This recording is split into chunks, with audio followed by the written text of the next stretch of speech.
to my Google site regarding the Internet of Things, which is my computing innovation for my final project. This Google site is a service provided by Google. It's a free service that you can access. It gives you a basic layout for the websites, and unlike HTML and CSS for creating websites, it does not require any sort of coding.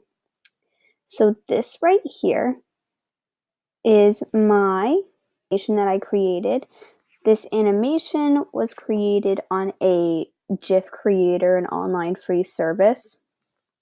This here, which also shows right here, is my logo that I created for Internet of Things, showing that it is involved in the entirety of the world. And up top is my banner. Both my logo and the Internet of Things banner were created on Pixlr, which is a free online service similar to Photoshop. So this site is stored in my Google Drive, and it can be edited on any sort of web browser just by signing into a Google account.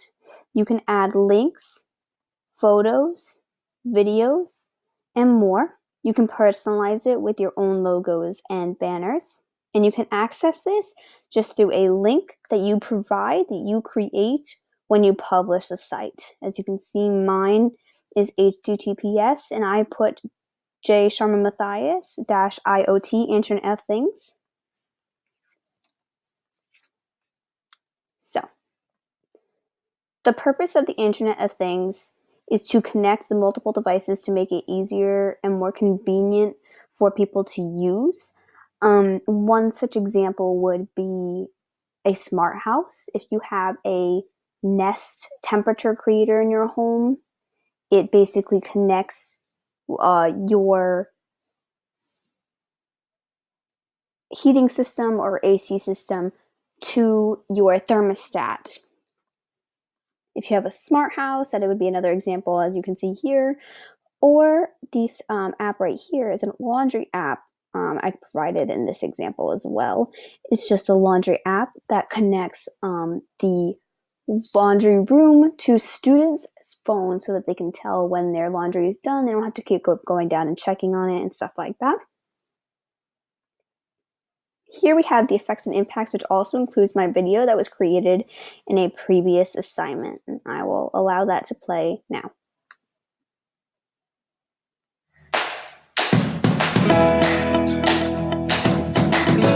Okay, so I wanted to talk today about the Internet of Things. What do you think is one of the most important benefits?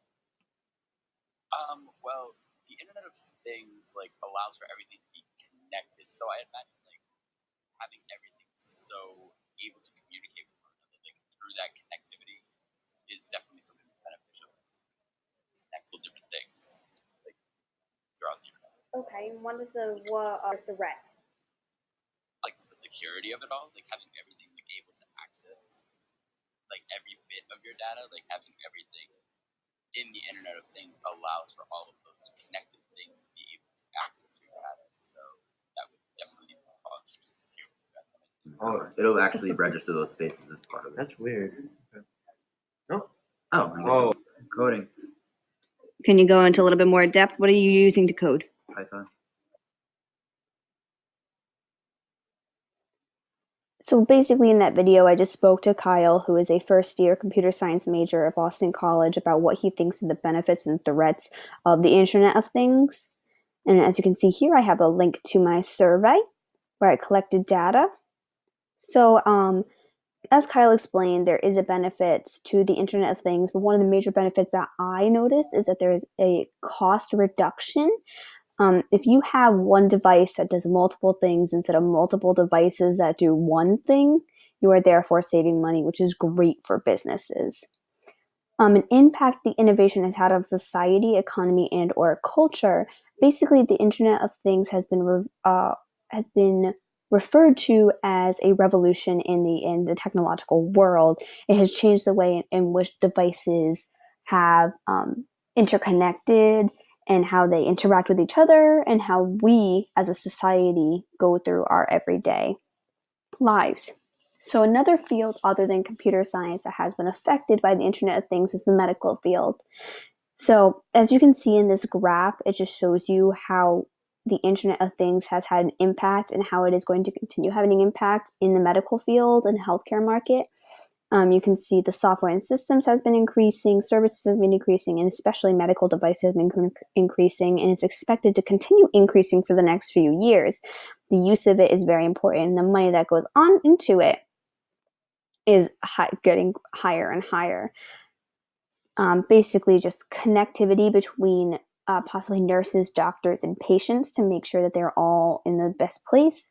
Pagers, computers, cell phones, different things like that, all connect together between patients, nurses, and doctors. Here is the graph that I created on my Google Sheets. It's basically just the impact of the Internet of Things by age from data that I collected using another Google service in which you can create surveys. The survey as linked above. Here, basically, I didn't find any outstanding information. I just found that there's absolutely no impact, like no effect on age versus how the Internet of Things impacts you. So even if you're young or if you're older, the Internet of Things continues to have the same impact as shown by this graph. There's absolutely no trend line here.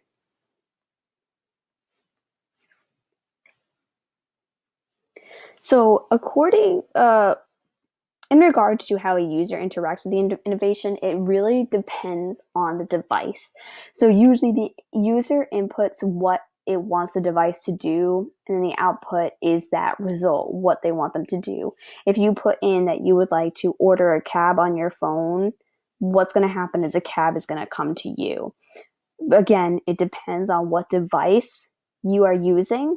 If you put into your Nest home temperature system and you want it to be 70 degrees in your house, your heating or cooling is going to kick on to be 70 degrees.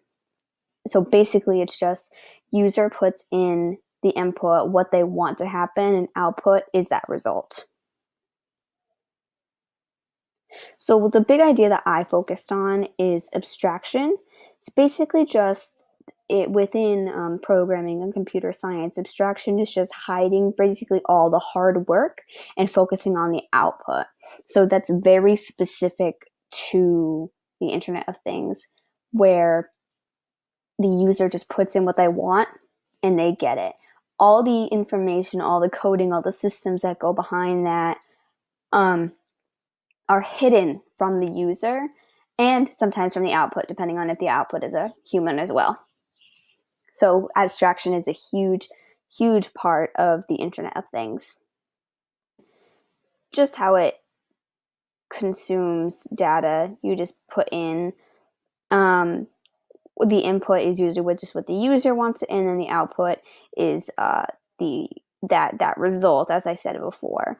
So whatever the user asks the device to do, the Internet of Things then takes data and converges with other devices in order to get that end result. Of course, with this comes a lot of data concerns. So since there are so many devices in the Internet of Things, there are so many devices that are able to be hacked. Because they are able to be hacked, there's a possibility of personal information being stolen. There's a possibility of credit card information, social security numbers, information like that being stolen. Here is my reference list.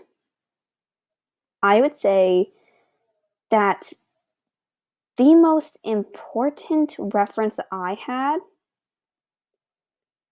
is one by John Gold.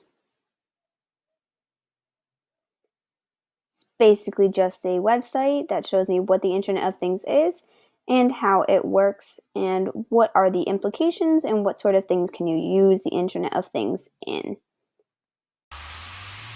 For more information, please visit my website at the link below.